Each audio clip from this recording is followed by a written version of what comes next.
제가 우리 NCBC 와서 이제 3년이 지나가고 있는데 늘 생각하는 건 이 마더스데이가 끝나고 다음 달 파더스데이에도 해주시나요? 다음 달에 좀 했으면 좋겠어요. 이렇게 아버님들도 이렇게 카네이션 하나씩 달고 선물 받으면 좋겠다 이런 생각을 좀 하는데 사실 아버지 남편들의 사랑도 대단하지만 어머님들의 사랑이 정말 위대하기 때문에 어머니 날에 좀 더 집중하는 것이 아닌가 이렇게 속 넓게 생각해 보았습니다. 아마 어머니들 사랑이 정말 위대하시니까요. 그래서 아마 그런 것이 아닌가. 지난주에 시애틀에서 결혼한 저희 청년들이 있었습니다. 그래서 청년 커플이 시애틀에서 결혼해서 이제 제가 주례하러 다녀왔는데 주례하러 가면서 계속 제 안에 생각이 드는 것이 남편의 사랑과 아내의 사랑이 어떻게 다를까라는 것이에요. 그래서 거기서 이제 주례를 하면서 묵상했던 것들을 좀 같이 좀 나누고 싶은 마음이 좀 있는데요. 하나님이 아담을 만드시면서 땅의 흙을 취하셔서 생기를 불어 넣으시고 당신을 닮은 모양과 형상대로 사람을 지으십니다. 그래서 아담을 창조하시죠. 그리고 나서 이렇게 지내는 것을 보시면서 아담이 이렇게 좀 외로워 보여요. 그래서 짝꿍을 만들어 줘야겠다 하나님 생각하시죠. 그러면서 하나님께서 하와를 만들기로 결정하십니다. 그러면서 아담을 깊이 잠들게 하십니다. 전신 마취를 시키시고 그리고 그 안에서 갈빗대 하나를 취하셔서 하와를 만들어 주십니다. 여기까지가 킨더가든에서 배웠던 말씀이에요. 모르는 사람 없죠. 그런데 묵상이 되어지는 건 무엇입니까? 왜 하나님께서 아담 만드셨던 방법대로 하와를 만드시지 않으셨을까라는 거예요. 여러분 생각해 보셨어요? 하나님이 흙으로 만드는 걸 두 번째를 할 줄 모르셔서 아담의 갈빗대가 필요하셨을까요? 아니다라는 것이죠. 하나님 이런 생각 아니셨겠습니까? 남편 아담이요, 자기의 것을 아끼지 않고 줄 수 있는 넓은 사랑을 알게 하시기 위해서 아담의 갈빗대를 내어주는 사랑을 알게 하시기 위해서 그렇게 하셨다라는 것이에요. 내가 품고 있는 것, 내가 소중하게 아끼는 것, 어떤 것이라도 내가 가지고 있는 그 어떠한 것이라도 넓은 사랑을 배우게 하기 위해서 아담의 갈빗대를 하나님께서 취하시지 않았을까라고 묵상했습니다. 이러한 넓은 사랑이 남편분들에게 있다라는 것이에요. 그래서 다음 달에 어떤 이벤트를 안 하셔도 돼요. 저희는 넓은 사랑이 있기 때문입니다. 아멘, 감사합니다. 그런데 여러분, 하와는 어땠을까요? 내 것이 아닌 다른 것을 품는 사랑을 배우게 하셨다라는 것입니다. 깊은 사랑, 내 것이 아닌 다른 것을 품는 사랑이에요. 사실 얼마나 불편하겠습니까? 나도 내가 때로는 용납이 안 돼서 막 화가 날 때도 있으시잖아요, 어머니들. 자식이 내 마음대로 안 돼서 어느덧 울컥해서 버럭 화를 내고 돌아서서 후회하고 있는 어머니들, 내 성품 왜 이러지? 라고 생각하는 나조차도 용납하기가 쉽지 않은 나인데 하나님께서는 정말 위대한 사랑을 가지고 계신 어머니들에게 내 것이 아닌 다른 것도 품을 수 있게 하셨다라는 것입니다. 할렐루야. 그러한 어머니들이 오늘 우리 좌우에, 그러한 아내들이 오늘 우리 좌우에 앉아 계십니다. 남편들과 아내들이 좀 좌우에 계시다면 아니면 좌우에 계신 분들에게 좀 이렇게 고백하셔도 좋을 것 같습니다. 정말 대단한 사랑을 가지고 계시는군요. 한번 인사해 주시겠어요? 정말 대단한, 이렇게 비꼬듯이 하시면 안 돼요. 사랑을 담아 정말 대단한 사랑을 가지고 계시는군요. 이렇게. 네, 감사합니다. 오늘 가정의 달 그리고 또 어머니 날을 맞아서 남편은 내 것을 아낌없이 줄 수 있는 그러한 사랑을 좀 실천하셨으면 좋겠고, 아내분들은 나와 다른 것을 품는 것. 그랬더니 어저께 제 아내가 나와 다른 것은 남편이야 이렇게 얘기하라고 깜짝 놀랐어요. 나와 다른 남편을 품으시면서 그렇게 이번 한 달 축복의 한 달이 되시기를 주님의 이름으로 축복합니다. 작년에요. 분당 할렐루야 교회 담임 목사님이신 우리 김승호 목사님 오셔서 굉장히 은혜 있는 말씀 전해 주셨는데, 그 교회에 계신 원로 목사님이 김상봉 목사님이세요. 목사님이 책을 한 권 쓰셨는데 결혼한다는 것과 산다는 것이라는 이 책입니다. 제가 이 책을 쭉 작년에 받아서 쭉 읽으면서 가정에 대해서 이 목사님께서 원로 목사님이시니까 당신이 주례도 많이 했고 했을 거 아니겠습니까? 그래서 하시면서 가정에 대해서 이렇게 정의 내리는 부분들이 있습니다. 제가 좀 읽어드리고 소개해드리고 싶어서 갖고 왔는데요. 가정은 사회의 가장 기본적인 단위입니다. 사회는 사회를 구성하고 있는 가정보다 사회가 더 강할 수 없습니다. 가정이 가는 대로, 가정이 흘러가는 대로 국가가 흘러가기 마련입니다. 가정이 무너진 뒤 남아있는 문명이 없다라는 것이 역사의 교훈입니다. 가정이 무너지면 국가도 무너집니다. 국가의 첫 번째 방어선은 가정이지 군대가 아닙니다. 강한 군대만 잔뜩 배치해 놓는다고 국가가 안전한 것은 아닙니다. 라고 가정을 소개하고 있습니다. 여러분, 결국 가정을 지킬 수 있는 나라, 가정을 보호해주고 가정을 지켜줄 수 있는 나라가 강대국이다라는 것입니다. 하나님께서 처음 만드신 제도가 있는데 그것이 가정입니다. 하나님께서 제도를 만드셨는데 그것이 가정이에요. 이 가정이 건강해야 나라가 건강할 수 있다라는 것입니다. 가정이 정말 소중한 것입니다. 또한 하나님의 나라의 확장을 이루는 것, 하나님께서 사역을 하시잖아요. 하나님의 나라의 확장을 위해서 하나님의 사역이 진행되어지잖아요. 그 진행되어지는 그 일에도 하나님께서 건강한 가정을 들어 쓰신다라는 것입니다. 하나님께서 그 가정을 원하신다라는 것이에요. 그래서 창세기 18장에 보니까 아브라함의 강대한 나라에 대해서 이렇게 말씀하십니다. 여러분, 소돔과 고모라가 멸망하는 그 무렵 즈음에 하나님께서 아브라함을 부르세요. 아브라함아, 잠깐 이리 와보렴. 아브라함이 하나님께 갑니다. 그리고는 질문하시고 내가 너를 왜 선택했는지 아니 아브라함아? 이렇게 물어보세요. 그리고 나서 아브라함이 대답하기도 전에 당신이 급하셔가지고 또 하나님께서 말씀을 바로 답변을 하십니다. 그러니까 그 순간이 굉장히 짧아요. 아브라함은 어떤 이야기도 안 합니다. 하나님께서 이렇게 말씀하세요. 아브라함 너는 강대한 나라가 되고 천하 만민은 그로 말미암아 복을 받게 될 것이 아니냐. 혹시 창세기 18장 18절 19절이 있으면 좀 열어주시겠어요? 만약에 자막이 안 나면, 네, 자막도 나오네요. 같이 보시면서 좀 하시면 훨씬 더 이해가 쉬울 것 같아서 제가 잠깐 멈췄습니다. 아브라함 너는 강대한 나라가 되고 천하 만민은 그로 말미암아, 그 강대한 나라로 말미암아 복을 받게 될 것이 아니냐. 내가 그로 그 자식과 권속들에게, 이 권속이라는 옛날 단어가요, 가족이라는 이야기예요. 가족들에게 명하여 여호와의 도를 지켜 공의와 정의를 행하게 하려고 그를 택했나니 이는 나 여호와가 아브라함에게 대하여 말한 일을 이루려 함이니라 라고 말씀하고 있습니다. 여러분, 하나님께서 아브라함을 택하신 가장 중요한 이유는요, 그의 자녀들과 그의 가족들, 그리고 가정으로부터 복을 받게 하기 위함이었다라는 것입니다. 이게 첫 번째 우선되는 거예요. 강대한 나라를 만드실 거예요. 강대한 나라를 만드실 건데 그 우선되는 게 너의 자녀들과 이 가정에서부터 시작되는 축복이다라는 것이에요. 그렇게 되면 너의 가정과 너의 자녀들이 축복을 받게 되면 그 다음에 뭐라고요? 아브라함은 강대한 나라가 될 것이고 또한 천하 만민이 그 나라로 인해서 복을 받게 될 것이 아니냐라고 하나님께서 아브라함을 부르신 목적을 이야기하고 있다는 것입니다. 하나님은 아브라함을 축복하셨어요. 그리고 또한 강대한 나라도 이루실 거예요. 그렇게 하시기 위해서 아브라함의 가정으로부터 축복하시겠다라고 말씀하고 계시다라는 것입니다. 사랑하는 성도 여러분, 아브라함의 복은 가정으로부터 시작되었습니다. 할렐루야.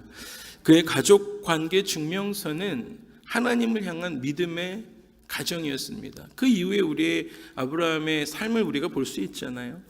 아브라함의 가족 관계 증명서는 하나님을 향한 믿음의 가정이었다라는 것이에요. 그래서 오늘 우리가 읽었던 본문에도 바울이 이렇게 소개하죠. 믿음으로 말미암는 자는 믿음으로 살아가는 사람은, 그러니까 그 아까 말씀하셨던 그 축복된 그 자녀의 대대손손에 이어오는 그 믿음으로 살아가고 있는 우리도 포함되는 거예요. 믿음으로 말미암아 살아가는 우리도 믿음이 있는 아브라함과 함께 복을 받느니라 라고 말씀하고 계십니다. 할렐루야.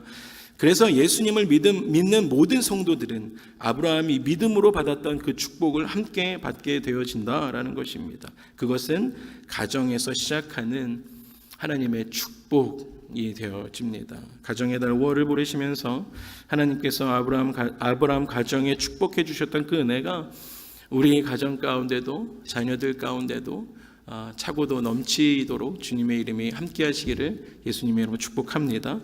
그래서 오늘 하나님께서 아브라함 가정에 주셨던 세 가지에 대한 축복의 말씀이 있으십니다. 그것을 좀 나누고 말씀을 마무리하고 싶습니다.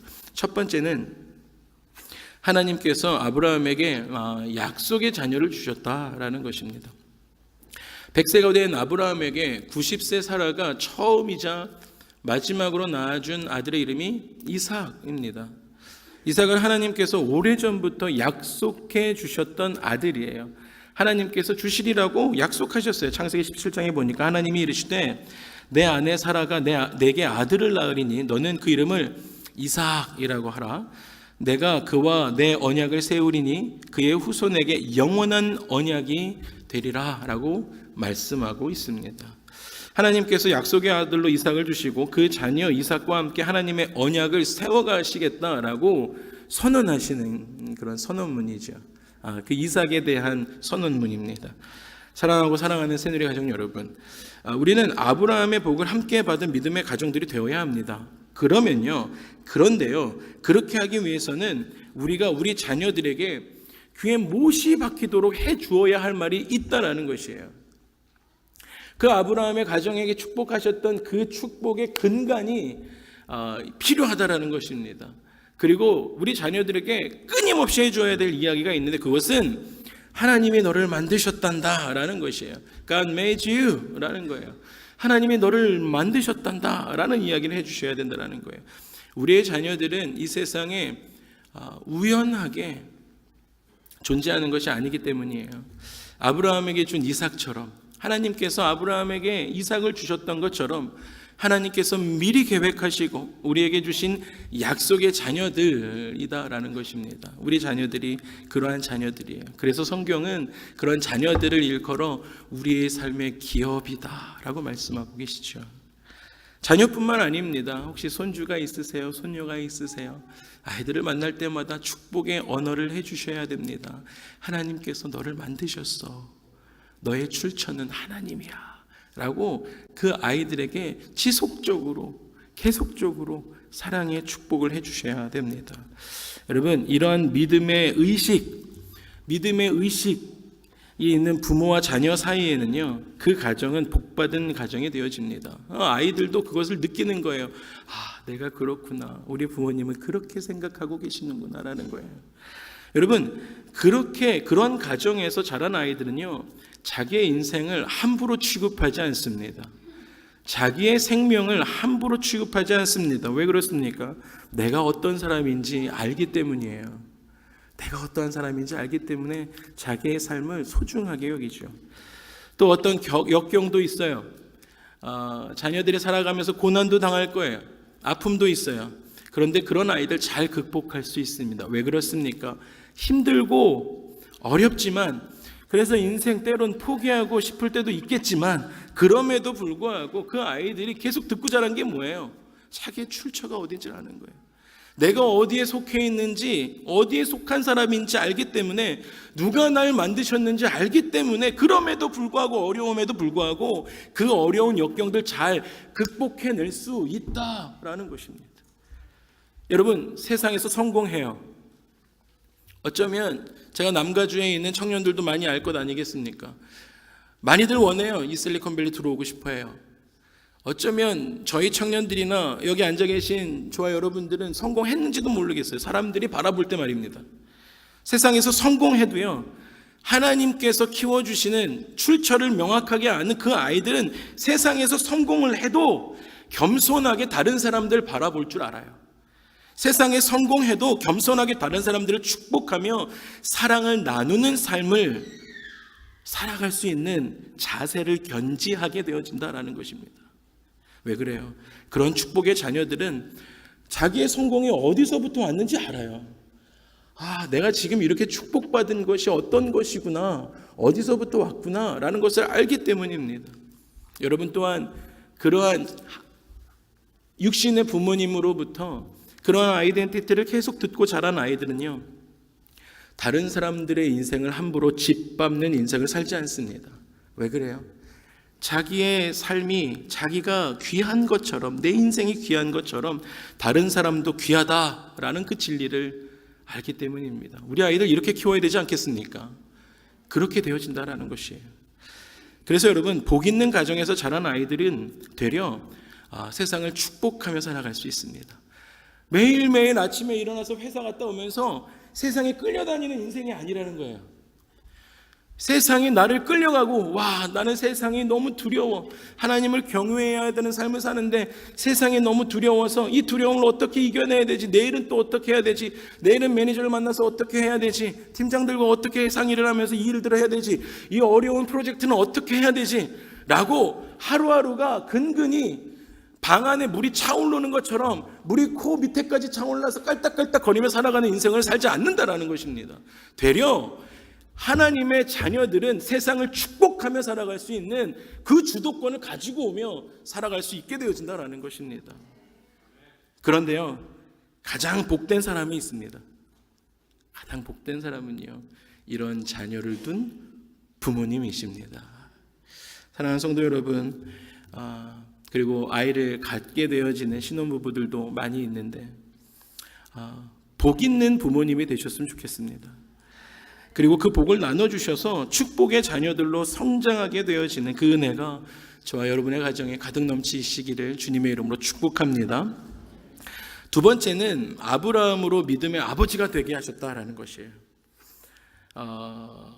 그래서 바울이 아브라함을 이렇게 표현하죠. 로마서 4장에 보니까 믿음으로 의롭다 함을 얻은 자들의 조상이라고 아브라함을 표현합니다. 믿음으로 의롭다 함을 얻은 자들의 조상이 아브라함이라는 거예요. 그래서 우리가 잘 아는 것처럼 믿음의 조상 아브라함 이렇게 표현하죠. 로마서 4장을 오늘날 우리 형제님들이 함께 좀 읽어보고 싶습니다. 로마서 4장 19절에서 22절까지의 말씀입니다. 함께 하겠습니다. 그가 백세나 되어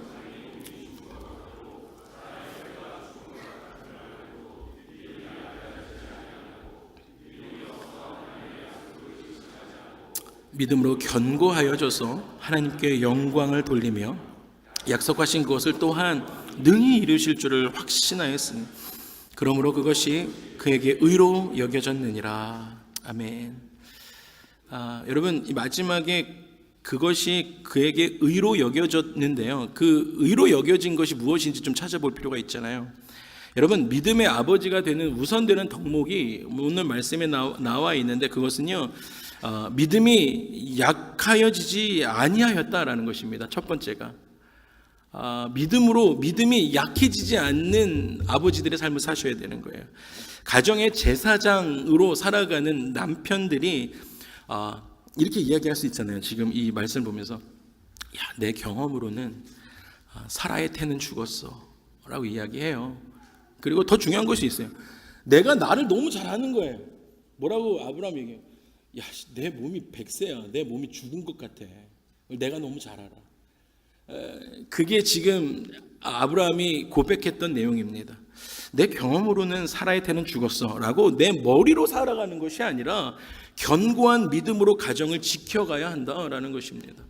여러분, 우리 가정을 견고한 믿음으로 지켜가는 우리 아버지들이 되어줘야 된다는 것이에요. 여기서 말씀에 그러고 나서 그 이후에 어떤 얘기들이 쭉 나오냐면, 하나는 두 구절이 포인트로 나오는데 한 가지는 믿음으로 견고하여져서 라고 이야기합니다. 제가 말씀드렸던. 그래서 믿음이 약해지지 아니하면서 그게 아버지의 첫 번째 덕목이고, 약해지시면 안 돼요. 믿음이 굳건히 가정을 지켜가야 돼요. 더더욱 어떻게 해요? 믿음으로 견고하여졌습니다. 아브라함은. 그리고 두 번째 뭐예요? 약속하신 그것을 이거 분명히 100% 안 될 텐데 하나님께서 애를 주시겠다는 거예요. 그런데 그 약속하신 그것을 또한 능히 이루실 줄을 뭐라고 말씀하시냐면 확신하노니 라고 말씀하세요. 확신한다라는 것입니다. 근데 여러분, 이것을 제가 그 헬라어 성경으로 좀 찾아보면서 하나님이 이래서 이루셨구나 라는 것을 찾아볼 수 있었어요. 여러분, 여기서 두 가지 동사 나오죠. 한 가지 견고하다, 두 번째 확신하였다. 이 말이요, 능동태가 아니라는 사실이에요. 여러분, 견고하다, 확신하였다 라는 말은요, 수동태로 쓰여져 있다라는 사실입니다.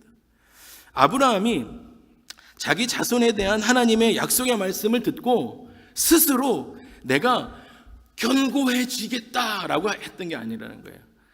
하나님의 약속의 말씀을 듣고 능동적으로 내가 그 믿음을 취했다라는 성경의 말씀이 아니다라는 것이에요. 그것이 약속의 말씀을 주신 하나님께서 아브라함으로 하여금 분명히 이거 지금 될 일이 아닌데 하나님 왜 이렇게 자꾸 이렇게 난 밀어붙이시지? 라고 생각할 수 있는 그 아브라함의 이성에다가 아브라함으로 하여금 의심할 수 없는 견고한 믿음을 갖도록 수동태적인 믿음을 밀어 넣어 주셨다라는 사실입니다. 여러분, 때로는요, 우리 가운데 그 수동태적인 믿음이 필요하다라는 거예요. 왜요? 우리가 연약하니까요. 능동적으로 이게 안 믿어질 때가 있다라는 거예요.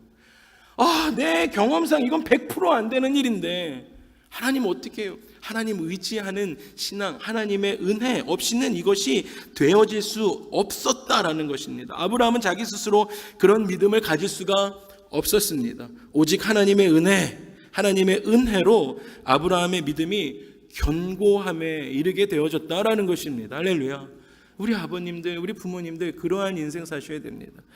이 시대를 살아가고 있는 아버지들은요, 단언컨대 스스로 가정을 지킬 수 있는 능력이 없습니다. 너무 어려워요. 스스로 가정을 지킬 수 있는 능력이 없다고요. 내가 스스로 무엇을 한다고 바뀌지 않아요. 세상 그렇게 만만하지 않습니다. 세상도 굉장히 교활합니다.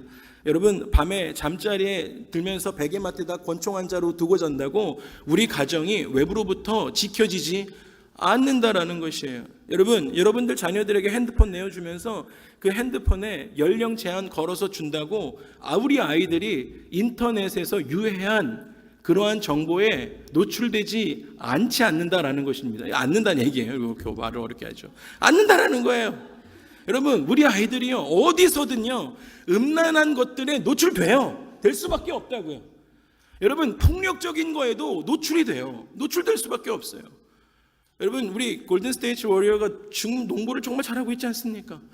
지호랑 같이 제 아들이 있는데 아들과 함께 농구를 보고 있는데요, 공포 영화 광고가 나오는 것입니다. 그냥 뜬금뜬금 나오는 거예요. 어떻게도 막아줄 수가 없는 것입니다. 아버지도 그거 하실 수 있으시겠어요?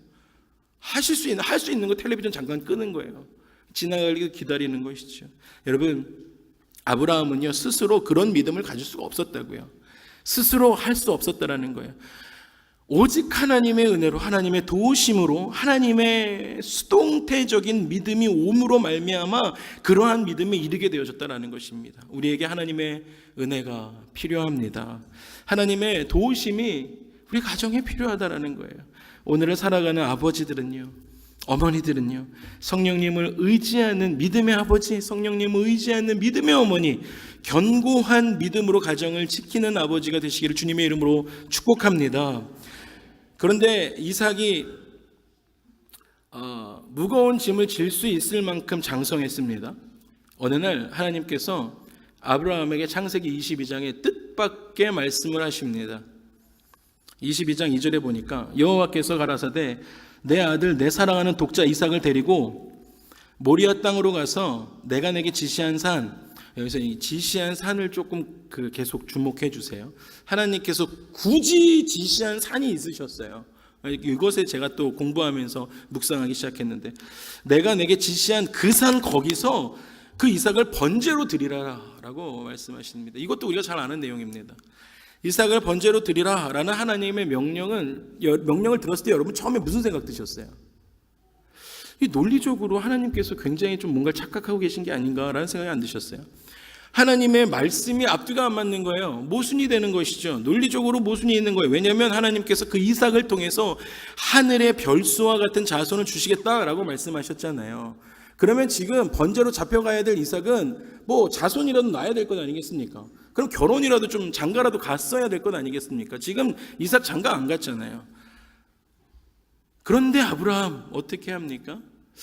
상상할 수 있는 일인데 아브라함 순종합니다. 하나님 왜 이러십니까? 라고 하지 않아요.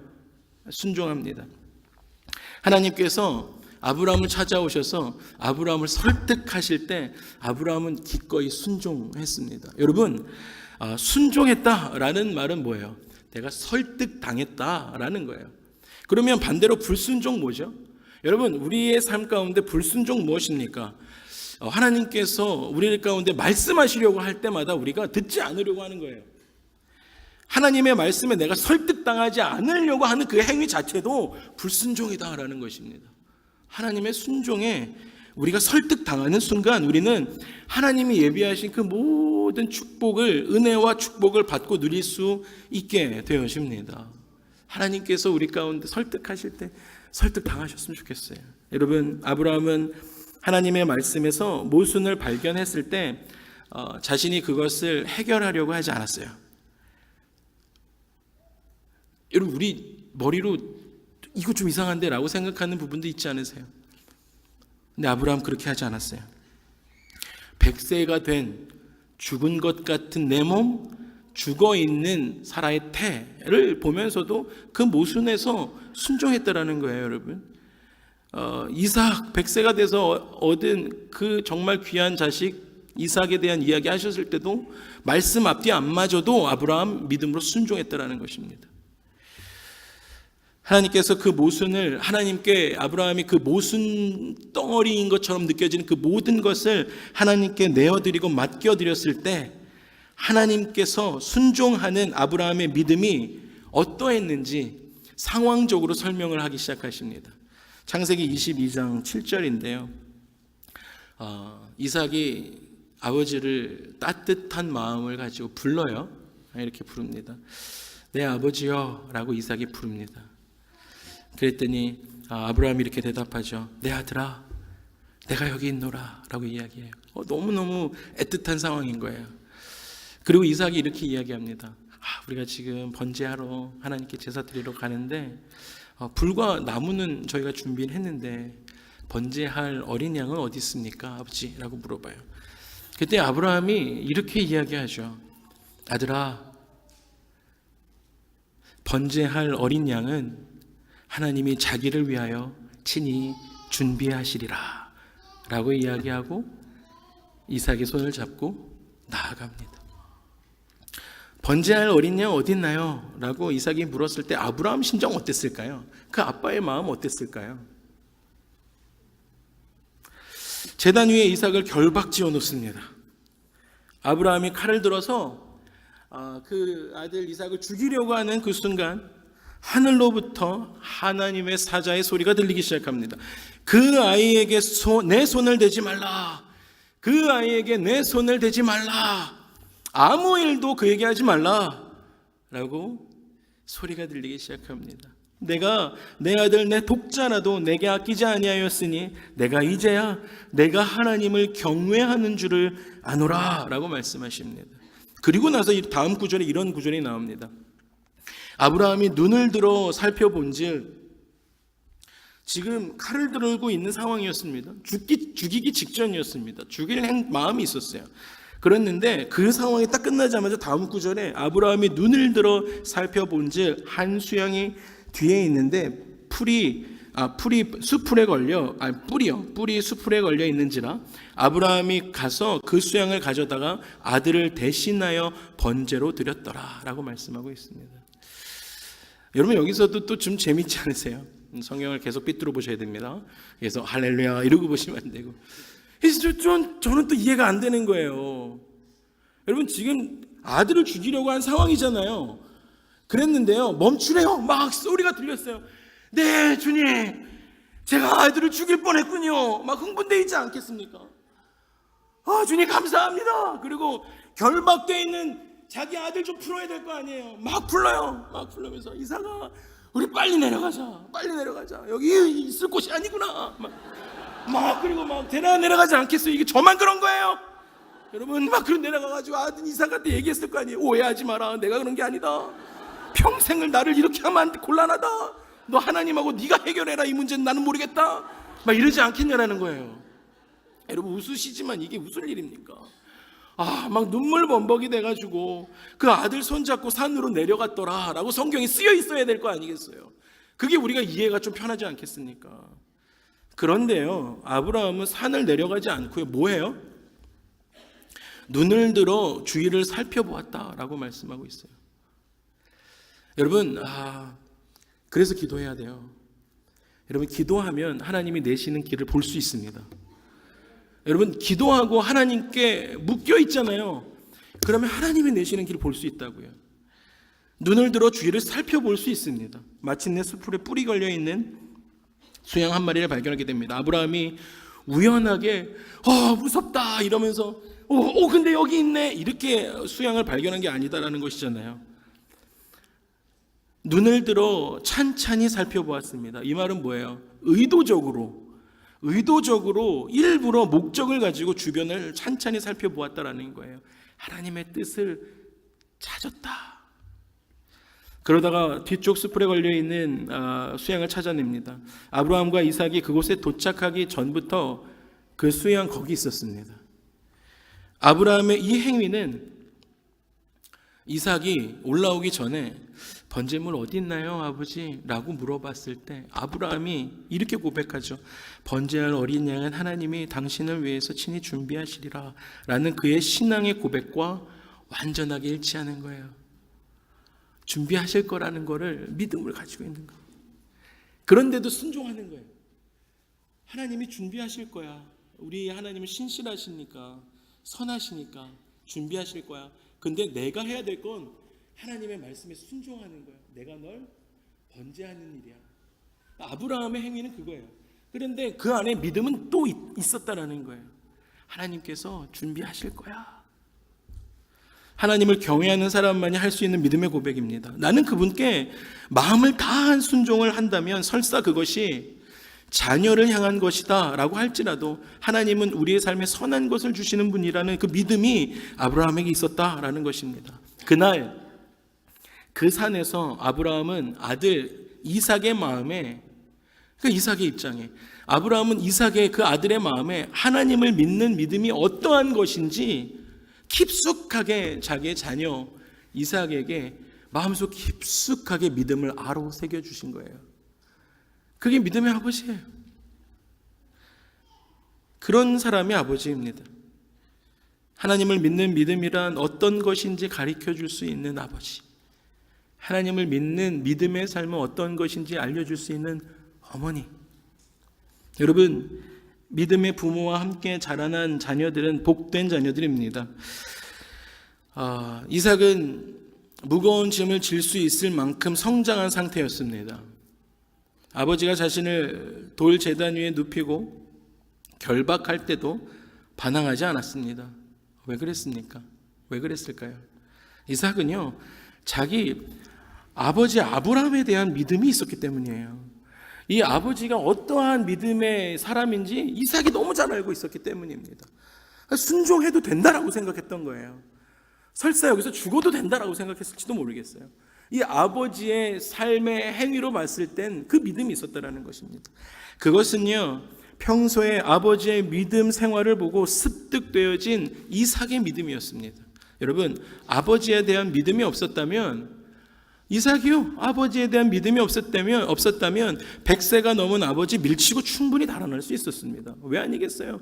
아버지 밀면 100세에 된 할아버지를 만들죠. 아브라함 얼마나 힘들으셨겠어요. 근데 이삭이 안 그랬다고요. 그러나 이삭은 모순덩어리 같아 보이는 하나님의 명령에 순종하고 있는 아버지 아브라함. 여러분, 이거 재밌으시죠? 이거 이해되시죠? 이삭은 지금 상황을 알아요. 지금 이 상황이 어떻게 돌아가고 있는지 이삭도 알아요. 모순덩어리처럼 보이는 것도 알아요. 모순덩어리 같이 보이는 이 하나님의 명령에 순종하고 있는 이 아버지를 보고 있는 거예요. 그런데 더 엄청난 건 뭐예요? 그 모순덩어리의 당사자가 누구예요? 자기예요. 그런데도 불구하고 하나님과 아버지, 육신의 아버지에 대한 그 믿음 생활을 보았기 때문에 그가 그렇게 순종하며 결박당할 수 있었습니다. 부모님의 삶을 통해서 하나님을 믿는 믿음의 모범을 보고 자란 자녀들은 복된 자녀들입니다. 사랑하는 삼부예배 성도 여러분, 아브라함의 흔들림 없는 믿음을 통해서 아들 이삭 또한 같은 믿음을 갖게 되었잖아요. 그래서 육신의 아버지를 향해서도 귀한 믿음을 가지고 있었던 것처럼 우리 가정에도 동일한 하나님의 은혜와 믿음이 자녀들과 부모님들에게 모두 흘러가시기를 주님의 이름으로 간절히 축복합니다. 마지막 세 번째는요, 아브라함의 집에 구속의 은혜를 베풀어 주셨다라는 것입니다. 아브라함의 집에 온 집안으로 더불어 구속의 은혜를 베풀어 주셨습니다. 아브라함의 집의 구속의 은혜는 예수님을 통한 우리 가정에도 구속되어집니다. 그 은혜가 동일하게 이루어집니다. 그날 그 산, 거기에 있던 그 수양 한 마리가 나오잖아요. 그런데 그 수양 한 마리가 오늘날 우리를 구원해 주신 그 예수 그리스도, 어린 양 예수 그리스도와 우리의 삶과 어떠한 관계가 있는지 좀 살펴보고 싶습니다. 아브라함이 보았던 그 수양은 양은 양인데요, 이 양에 대해서 좀 공부를 해보니까 그냥 보통 양이 아니에요. 그냥 우리가 목장에서 보는 그 양 아닙니다. 그 수양이 있는 것은요, 큰 뿔 양이에요. 빅혼 십이에요. 영어로 빅혼 십. 그러니까 굉장히 큰 뿔이 있는 것입니다. 그래도 이것이 다 자라면 6피트나 된대요. 굉장히 거대한 양이 되어집니다. 그리고 무게가 260파운드도 넘게 나간다라고 합니다. 그래서 이 뿔의 무게만 합쳐도 30파운드가 넘고요. 이 뼈의 무게를 더한 것보다 이 뿔의 무게가 더 많이 나가는 그 양이 빅혼 십이라는 거예요. 굉장히 그 큰 양이 지금 있습니다. 아브라함과 이삭이 올라오고 있는 그 산이에요. 아브라함과 이삭이 저기서 막 이삭이 짐을 메고 같이 올라오고 있어요. 그런데 어린 수양 한 마리가 고요한 산 중에서 일어나고 있는 그 일들을 그 양이 바라보고 있는 거예요. 하나님의 말씀에 순종하여 아들을 결박하고 칼을 높이 들고 있는 그 아브라함의 아버지, 그리고 그 아버지에게 순순히 자기의 몸을 맡기고 제단에 누워있는 아들의 모습을 지금 이 양이 보고 있는 거예요. 자기 차례가 될 때까지 어린 수양 한 마리가 뒤편에서 조용히 그렇게 지켜보고 있습니다. 만일 이 수양이 올라오고 있는 그 사람들을 보고 놀라가지고 막 흔들었다면, 그 숲풀에서 자기 뿔을 빼려고 막 흔들었다면 아브라함과 이삭의 눈에 띄었을 것입니다. 그런데요, 그 수양은요, 묵묵하게 자기의 차례를 기다리고 있었습니다. 수양도 아브라함도 모두 하나님의 말씀하신 그 섭리 아래 순종하고 있었습니다. 이것이 순종이에요. 여러분, 그로부터 2000년이 지납니다. 그리고 어느 날 이삭이 결박당해서 죽을 뻔했던 그곳에요, 하나님께서 준비하신 그 산이라고 얘기했잖아요. 아까 우리가 그 말씀 읽으면서 내가 지시한 그 산으로 가래요.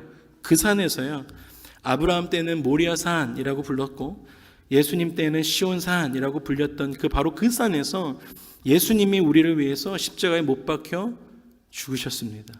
같은 산이에요. 이삭이 죽을 뻔했던 그 산, 그래서 이삭을 대신해서 수양이 죽고 같은 장소에서 죽을 수밖에 없었던 우리를 대신해서, 우리의 죄를 대신해서 리뎀션 하셔서 예수님께서 죽으셨다라는 것입니다. 바로 거기 그 산에서 말입니다.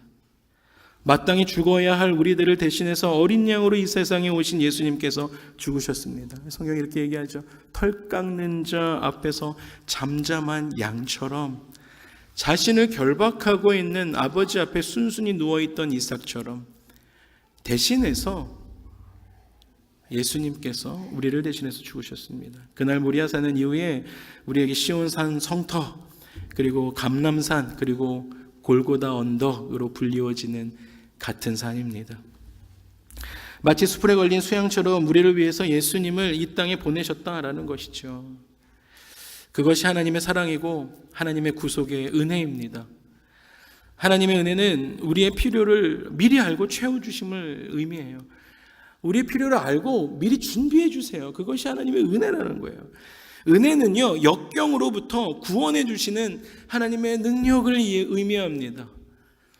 우리의 가정에 이런 구속의 은혜가 임해야 됩니다. 우리 가정에 하나님의 이 구속의 은혜가 늘 임해야 됩니다. 구속의 은혜는 그럼에도 불구하고라는 역경의 신앙이어야 된다는 것이죠. 그래서 우리 가정에 용서와 화해와 사랑의 은혜가 흘러가야 합니다. 그것이 바로 우리가 받아야 할 아브라함의 축복이 되어집니다. 이런 아브라함의 축복에 저와 여러분의 가정에 임하시기를 주님의 이름으로 축복합니다. 말씀을 마무리하겠습니다.